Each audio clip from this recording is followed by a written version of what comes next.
Dear plant lovers, my name is Sean and I'm a houseplant enthusiast from Jakarta, Indonesia. This is Ozaki Flower Park, Tokyo's largest garden center located in Musashiseki in the outskirts of Tokyo. With over 60 years of history, this family business showcases over 100,000 varieties of plants throughout the year. In this tour, I show you their entire spring selections, share plant IDs whenever I can, and my experience growing some of them. I also reveal prices in case you are curious to know how they fare compared to your region in the world. You will find that their plants were in immaculate conditions and styled to impress and inspire. At times, I thought I'd mistakenly entered a botanical garden. We are first greeted by cheerful blooms that has burst into life at the first sight of spring. Then, we visit their aquatic section to discover interesting ways to integrate ornamental plants. We then explored their exotic plant section, chancing upon gorgeous Nepenthes, African violets, Cactii, Succulents, Caudiciforms, Hoyas, Dischidias, Platyceriums, Tillandsia, indoor trees, Bonsai, and more. A beautiful, sunny spring day in Tokyo. It's about 18 to 20 degrees Celsius outside, and everything's coming into bloom. Look at that, there are strawberries here. And we're gonna keep it quick here outside because I know that a lot of you guys are more interested in tropical foliage and they have some amazing tropical selections upstairs. But I really wanted to take this time to show you this because if you come back here in summer, winter, you will not see these plants. So I just wanted to encapsulate this moment and show you everything that is in bloom. Now, I don't know exactly the name of many of these flowering plants, but I know that their beauty is temporary. They're only here for a few months and we can enjoy them only for this season. Now, this is a manager that is going around looking at different plants. It's wonderful to follow him and kind of watch him appreciate and do quality control. And he's probably very senior, very wise. It is a Wednesday. It's not super crowded. There was a public holiday yesterday and everything was swarmed. Everyone was out. These are some wonderful cyclamens. Beautiful. They're not in the best shape, but it's interesting to see that they come in these like interesting, I don't know what you even call this, like a tuber or a caudex. I can keep these alive in my environment. But yeah, everything is in bloom. People are out enjoying the plants and I really love watching people watching plants. And if you are only into the tropical foliage, feel free to skip ahead. And look at this one, this is beautiful. This is 850 yen. And going around the city, we did notice that a lot of shop fronts and public streets, they incorporate a lot of these landscaping. It's not a lot, but whenever you see them around, they really capture your eye and attention. They provide a short burst of energy. This is really, really stunning. I think a lot of these will not survive the summertime as well because summertime heat in Tokyo is really insane.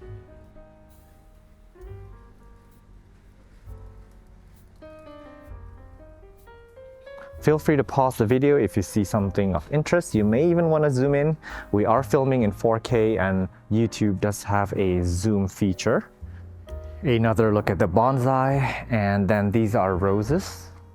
Now, a lot of you guys are commenting that you guys are jealous that I live in this humid tropical climate for these tropical plants, but here I am exploring Japan and Taiwan and realizing that there are a lot of plants that simply cannot survive in my climate. I'm missing out on so much. There are all these baby sakuras here. This is very, very interesting. And now some of them might be some other kinds of plum or cherry. I'm not sure, exactly, not an expert, but this one is grown really beautifully. And I think a lot of you guys have probably seen the plastic versions of these in Chinese or Japanese restaurants around the world. And these are olive trees. They seem to be very popular in Japan. I saw it quite a lot at another plant store that I did 2 days ago. They actually look really beautiful and they can be very expensive. You can grow them kind of like a bonsai or as a caudex because if you keep pruning them, they will be dwarf and stumpy and it will bush out a lot like this.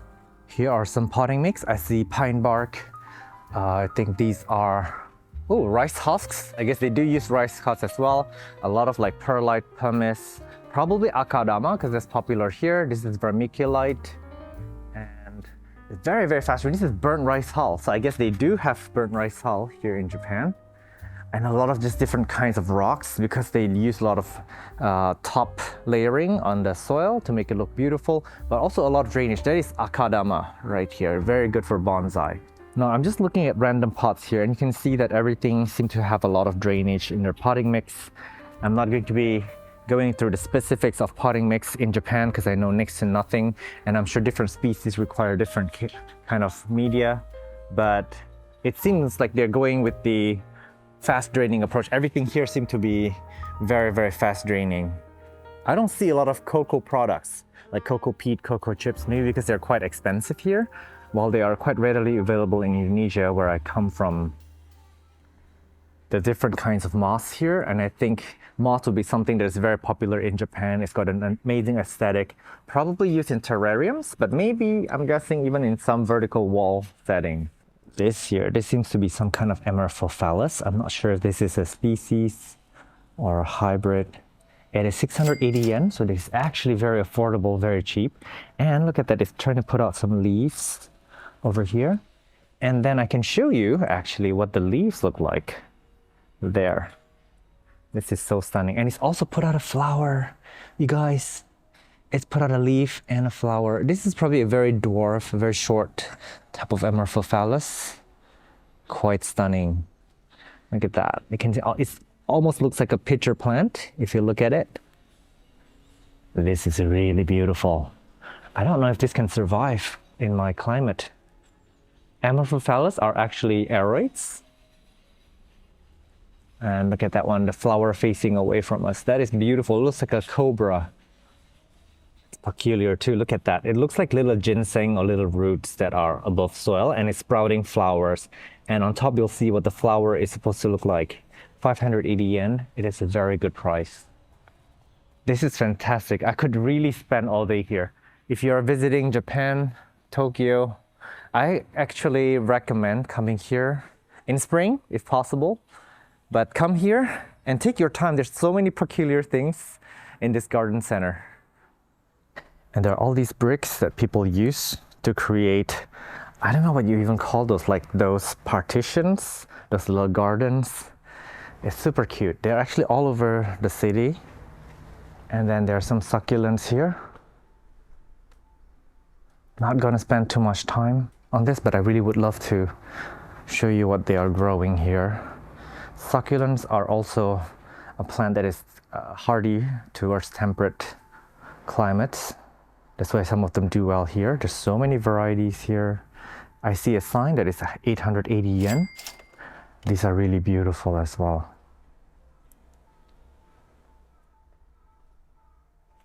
Just look at that, basking in this wonderful light. It's quite stunning. And there's some more in the back as well. I'm just going to quickly show you, I think, a bird's eye view from the top.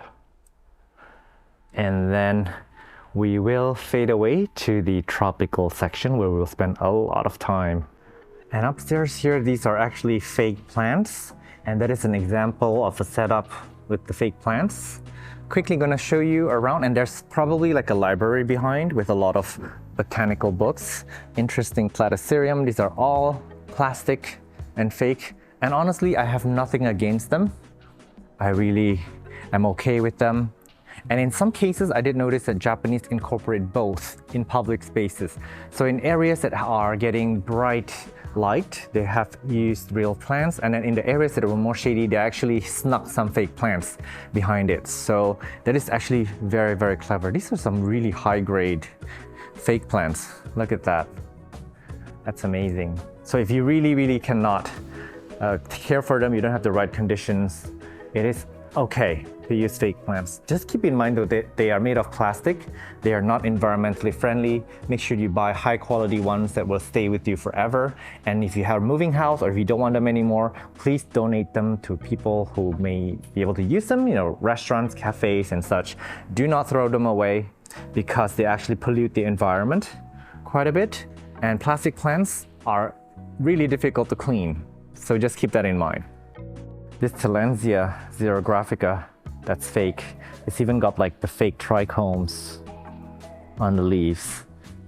It's very, very real looking. All right, before we look at the larger plants, these are the smaller baby plants. And also they have a supermarket downstairs. And apparently these are all like aquarium scapes. So you can have like all these driftwoods and stuff that, yeah, I mean, you could not use it in an aquarium. You could use it as a centerpiece somewhere, but they look beautiful with Tillandsias and such and bromeliads. And these are some aquarium setups. I've never really covered any aquatic plants on this channel before. It's not something that I'm into, but I would love to spend a few moments here to kind of appreciate it.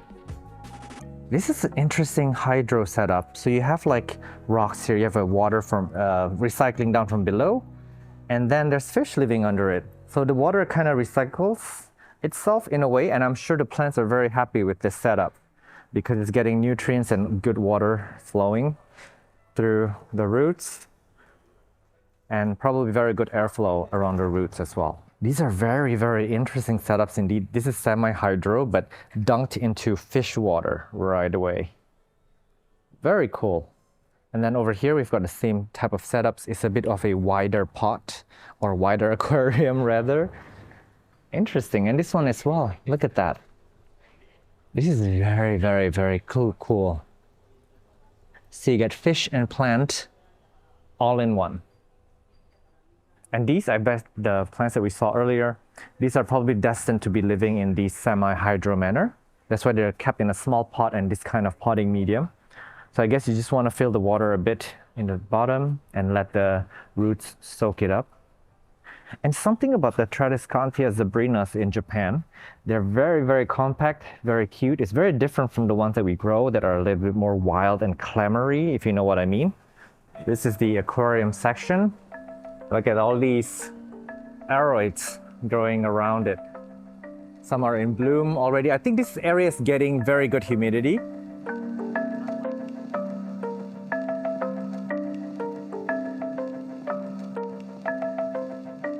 So yeah, I think these monsteras and such, they're very happy here. And I have a feeling that, let me see if they are actually grown in a pot. Yeah, they're grown in a pot. This is quite a fun area to explore. Look at the little fishies, and then all these plants that really complement the aquariums. And these are actually terrarium plants. Interesting. Look at that. Yeah, for a lot of these plants, this is the only setup that they can survive in. These are begonias, and I don't know, that looks like an Ardisia or Labesia type plants. Begonias again, cute. And some jewel orchids as well. And this is probably what a full setup would look like. That begonia is really, really, really beautiful actually. This is actually quite a beautiful setup. Maybe have like a little frog in there, something.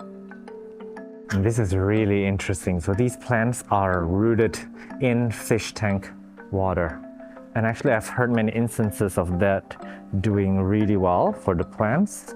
These are aquatic, but above here, they're just living, I don't even know how you would call this, semi-aquatic. Up there's a driftwood. So I think a lot of these plants are growing epiphytically on the driftwood physically, but I think the roots, some of them are probably down into the water. Cute little begonia here. I think this is a black velvet. All right, and we're moving to the popular houseplant portion of the video. These are beautiful Nepenthes. Look at that. Wow, wow, wow, wow. A lot of these come from Indonesia, but we don't grow them that well in Indonesia. 5,000 yen. You do need to geek out a bit and nerd out to figure out what their favorable conditions are. And that is something that I think Japanese people are really into. These are really, really interesting too. I bet these are orchids. They are completely pristine conditions. This is stunning. Monstera, I don't know if it's the large variety, but this is 2,500 yen. Look at these Nepenthes, my goodness. They look amazing. I've not seen these grown so well in Indonesia. This is almost 8,000 yen. This is really stunning too. Please do check out my Nepenthes episode. I've got 3 that are really informative if you want to learn about these, on where they come from, how they evolve the way they do, and how to care for them, even how to propagate them. This one here is stunning.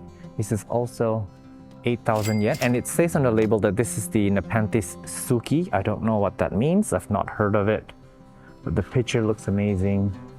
And yeah, this one too, my gosh. Yeah, they all have names on it. Let me see if I can figure out the name of these one. This one, it says it's the Nepenthes Miranda, and I love how low-hanging the pictures are on these. Fascinating, beautiful wall orchids. Some of them are in bloom, some of them are not. That's a Hoya. This is the Hoya mitrata from Borneo. It's amazing that they labeled them and then told us where they come from. Stunning, and more of these pitcher plants up here. Now the Japanese seem to like their Alocasia macrorrhiza to have smaller leaves, but with like a thick fat stem, and you can tell that these stems used to host larger leaves, but then something happened and now it's just become smaller and smaller, so the new leaves are actually quite small. But I think they really love this form. It almost looks like a Caudiciform or like a bonsai or something, where you kind of manipulate the shape of the plant. And now we are in the realm of the Calatheas. Now, I did mention in the last tour video that Calatheas are nearly impossible to keep alive. 1700 almost for every pot. Nearly impossible to keep alive, but if anything, I have faith in Japanese people's resolve in finding solutions, in their determination and creativity. I have pretty sure that they have figured out how to keep them alive. I've not seen them outside because they're not winter hardy plants, but I'm actually really curious to see if any Japanese people have managed to have these. This is quite interesting, to have these thrive in their homes, in their apartments. I'd really also love to tour. Oh, this is the Dieffenbachia tiki something. It's really beautiful. That's also stunning. The Tsunanti, they're actually very sensitive to light. Give them low light and they will revert to green in like a matter of seconds. Kokodamas. I think this is a Japanese art in growing plants. Ladies and gentlemen, we're gonna be here for a while, I think. There's so much to film here. It's really stunning.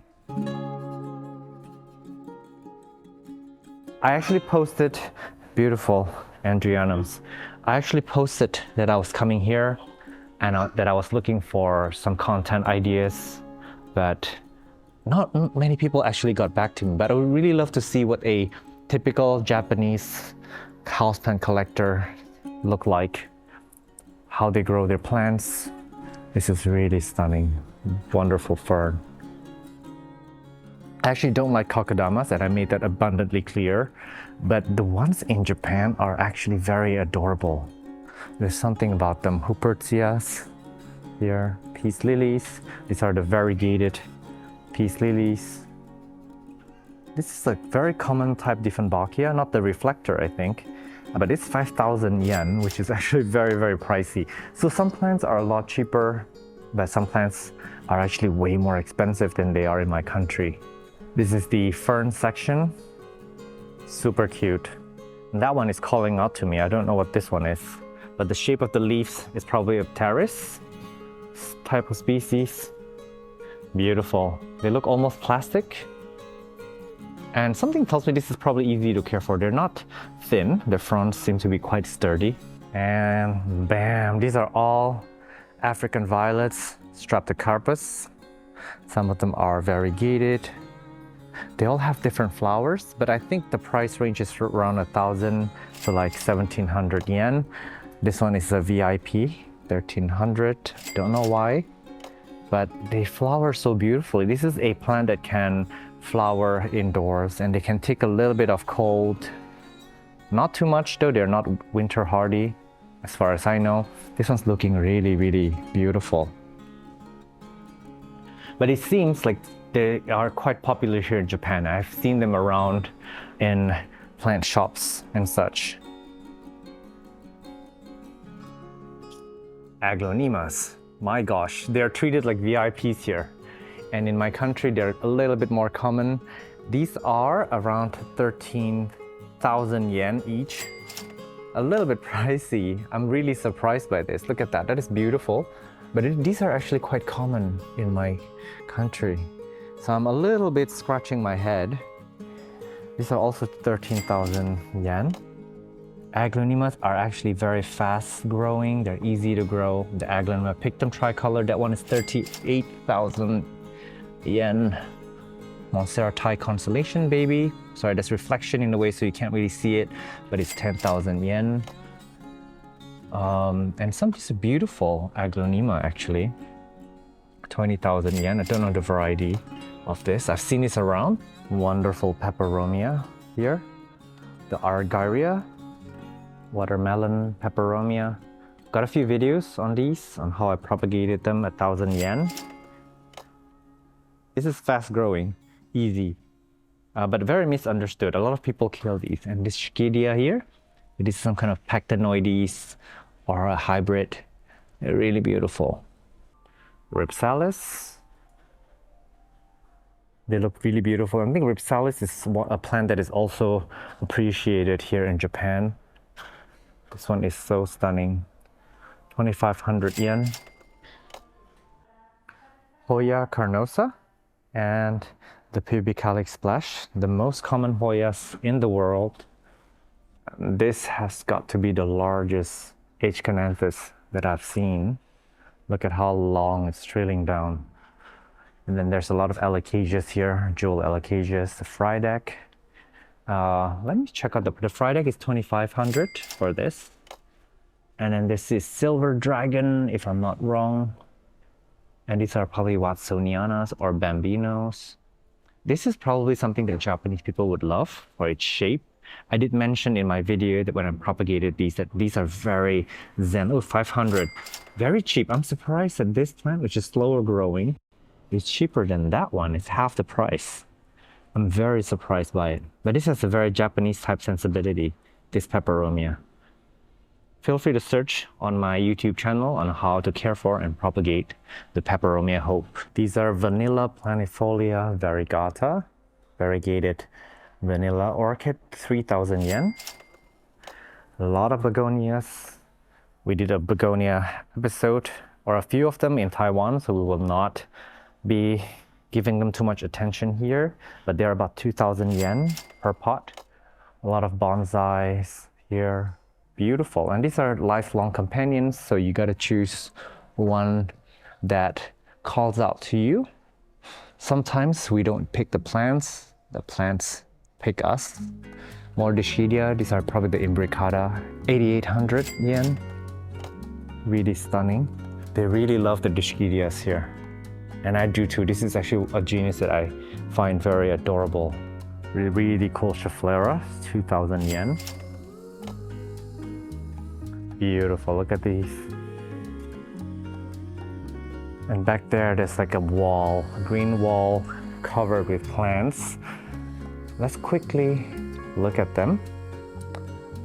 There's a lot of begonias, apiscias, some anthuriums. Sorry, I'm going a bit fast. I hope that's okay. Syngonium erythrophyllum, because we don't got all day here and it's so overwhelming here. The Scindapsus silvery, and this is really beautiful actually. I love how random the marks are. This is the Aphelandra squarosa. This is the Pteris ensiformis, if I'm not wrong. Maranta, Curtroviana variegata. Orchids, and more anthuriums. These are Phytonias, cute. I've not really seen many people use Phytonias in the wall setups. Some silver plants, I'm assuming these are probably silver sort. The Philodendron hastatum. Ferns, a lot of ferns over there. Hylia, Peperomides, 2,500. I remember when they used to be so expensive, and these are coming into bloom, surprisingly. My first time seeing them in bloom. Hello. Sansevierias, or Dracaenas if you want to be taxonomically correct. There's quite a lot of them here. Around 3,000 yen. Some of them are more rare and slow growing. The variegated English ivy. Now, I'm really baffled that people are selling these because they're probably easy to propagate. They're everywhere. When we walk around the streets, we see them on the roadside. And these are a bit invasive and also very pest prone. And then some Dischidia oyantha. Let me quickly check these out. I did some episodes in Thailand with the grower of this, one of my favorite videos. Peperomia. Let's check out how much these are. This is 2,700. This is blowing my mind a little bit. It looks like it's contorting. I don't know what kind of Peperomia this is, but their Shangri-La is one that is like swirly and flamey. So maybe this is like a hybrid or maybe another different variety of it. Yeah, they're all curly. Interesting. Yeah, that one looks a little bit like the Peperomia Shangri-La that we know. This is the Ceropegia woodii, string of hearts.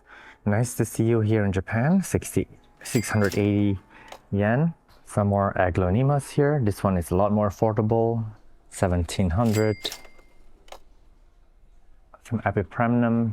I think this is the Cebu blue or the Pinnatum green form.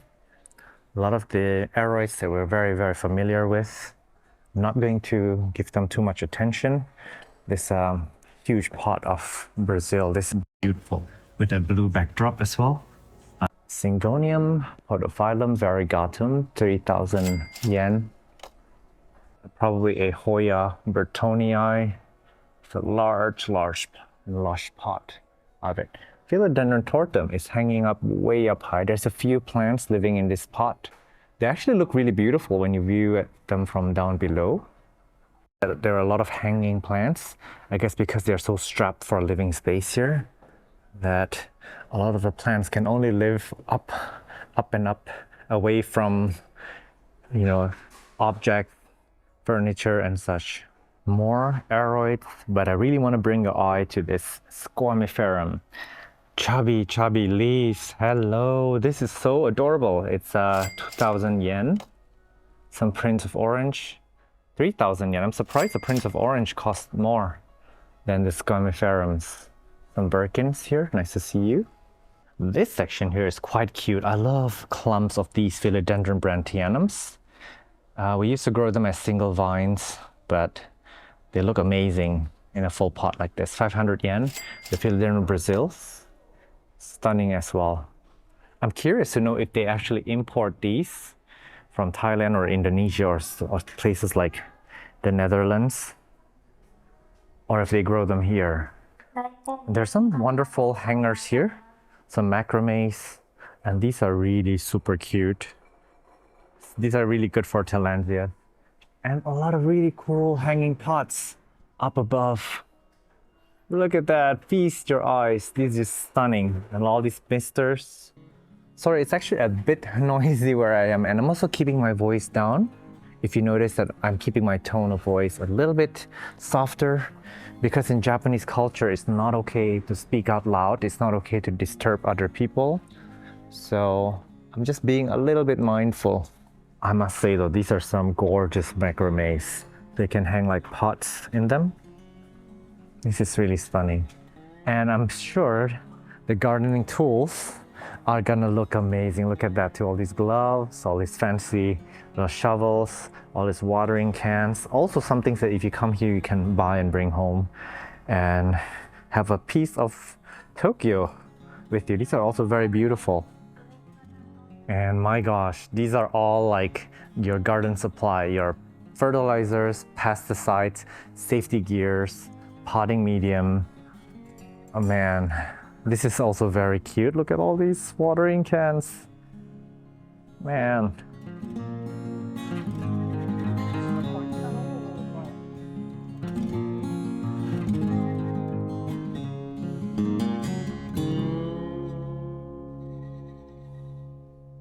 There's all these jungle cacti. I see a sign that is around 700 yen.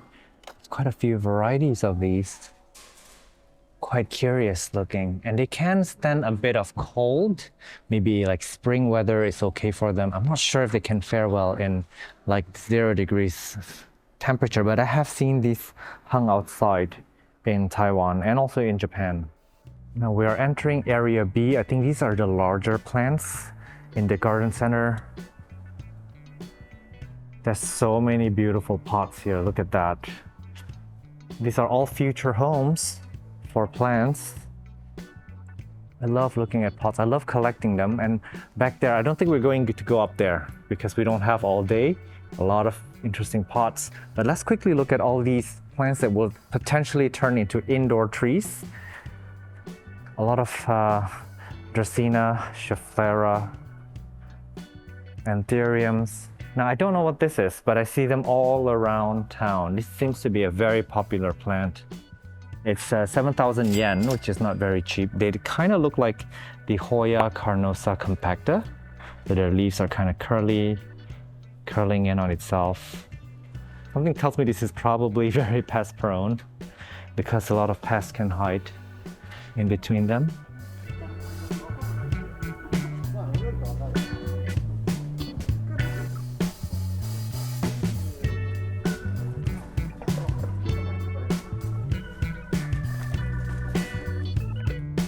This is a massive Heliconia that they just moved here. This is as tall as a 2-floor building, I think, maybe 3 or 4 meters high. It's about to bloom. You can see it's gonna look so beautiful when it blooms. But if you look over here, it's got like babies sprouting all over the sides. Very cute. It's a cool little potting section here with a lot of interesting cacti tucked away in the back. And someone is silently working here. I don't know if I can film now, but there. It's very tranquil over here. And then this, look at that. Beautiful.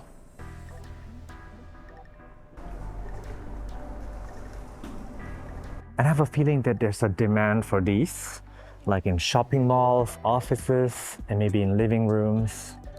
And I think in the previous episode I've mentioned that they are actually quite manipulated. Some of them have been manipulated with bonsai wire so that their stem can grow a certain way. Some of them are pruned hard like this. This is a ficus, what is this? The ficus Audrey. This is actually the national plant of India. Look at how it's manipulated and now it's branching out like crazy. This one's also branching out like crazy. So in Japan, the form of a tree or of a plant is very important. So look at this Schefflera here too. This is really interesting. Look at that. So that was manipulated with a bonsai wire to become this. It actually takes a lot of skill, art, and patience to grow these like that. Ficus elastica, 1,500 yen. The Taneki is 2,000 yen. In case you guys are curious, a lot of Scheffleras here too. These are very common plants, also very easy to grow. Dracaenas, I see some, I don't know if they're Heliconias. How wonderful. And that's my dad over there standing.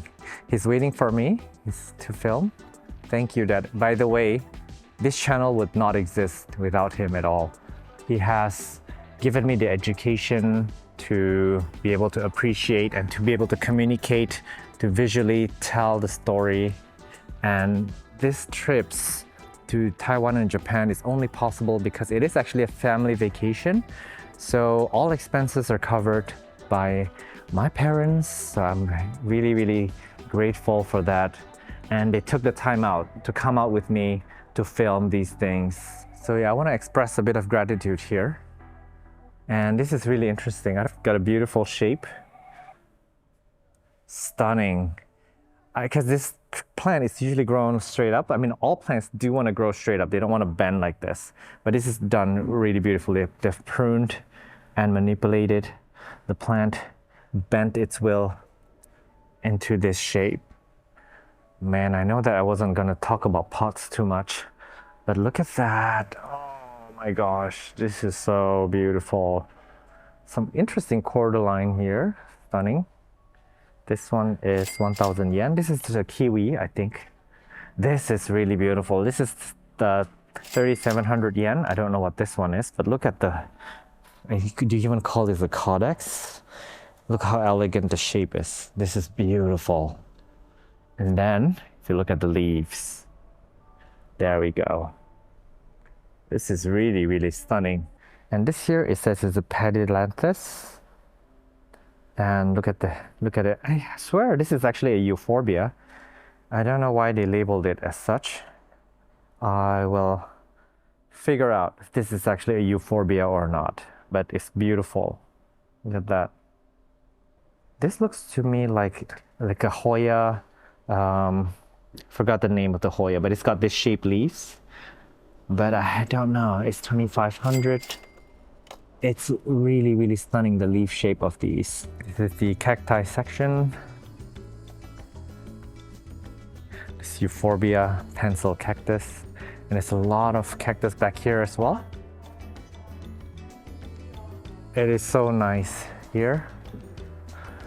I personally don't see myself growing euphorbias or succulents or cacti. This is beautiful.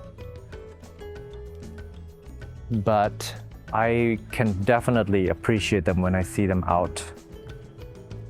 We'll love to give them a second before we move back on to other things. I believe these are agaves. Not cheap. These are 3,000 to 7,000 yen. And some interesting Caudiciforms. Very curious, but I have a feeling that this is something that Japanese people would be very into. They love forms and shapes that are unique, that defines their individuality, because a lot of Japanese have individual styles. This is Haworthia. The common name is Haworthia looking glass. If you look at it, they actually have this transparent top that allows light to come in right down into its heart. Probably Gasteria, I don't know. The succulent expert aloe section here and Haworthia. I wonder if aloes and Haworthias are related. They seem to be very similar in physical appearance. And some interesting Caudiciforms up here. And oh, and if you look up, there's the Euphorbia white ghosts. Since I'm looking up, there seems to be like a shade system here that can be drawn away. Maybe if it's not too sunny, they can open up the sky more. Really, really beautiful setup here. Look at these tree ferns. My gosh, so fat. It's really, really thick. And I think it's probably got its fronds cut off. And now it's putting out new fronds to replace the ones that were cut off. These are probably very, very expensive. I have a feeling. So apparently, oh, let me look at the prices. Let me see, it's 150,000 yen for this. It's actually an old fern. You can tell that it's used to have a lot of fronds before. More indoor trees, Ficus lyrata, bambino. And I've never seen people grow Ficus lyrata beautifully indoors before, so don't even try. This is an interesting Ficus elastica. Look at that, it's manipulated into this shape and all these growth points are activated. Now, there are ways to cheat a little bit. When you do bonsai, you could actually rub the kind of cakey paste at certain nodes to encourage that node to push out active growth. There is such a way. So yeah, the top is cut off, so it's been released of its apical dominance. I have a video on apical dominance if you haven't checked it out yet. It's quite helpful to learn about plant growth, but beautiful, beautiful shapes on these. And then these are more indoor trees, Clusia rosea down the middle, and I'm surprised they can actually take a bit of cold, and a lot of Dracaenas and such. This is so nice to be here right now. Man, I'm in my elements. I mean, I've been exploring Tokyo, the urban landscape of Tokyo for the last few days. So a bit of greenery is okay. That's my dad waiting for us to finish filming as well. Beautiful pot selection here, and look at the Tillandsia up and up skirting the top. And just really love, look at that. This is actually a kind of functional table. If you look at the photo, and a plant is growing up through it, and it's got this spiral thing going on again. It takes a long time to develop this spiral. I don't think this is done in a matter of weeks. My gosh, I'm in awe at the resolve of the Japanese people. They're very determined, creative, patient. There's some wonderful Platyceriums here. And I have a feeling this is the last section that we will cover here because we're pretty much gone through most of the shop. But let's take this all in. In this part of the world, Platyceriums are very, very valued. They're trending right now. A lot of people are growing these out. And sometimes they're better viewed from the side. Look at that. While a lot of these come from Indonesia, but they come from the mountainous region, so they can take some cooler climate. They can take lower humidity than most people think. And when mounted, they actually look really, really stunning. This Platycerium redleyi is around 30,000 yen. I think a lot of them are around 30,000 or 20,000.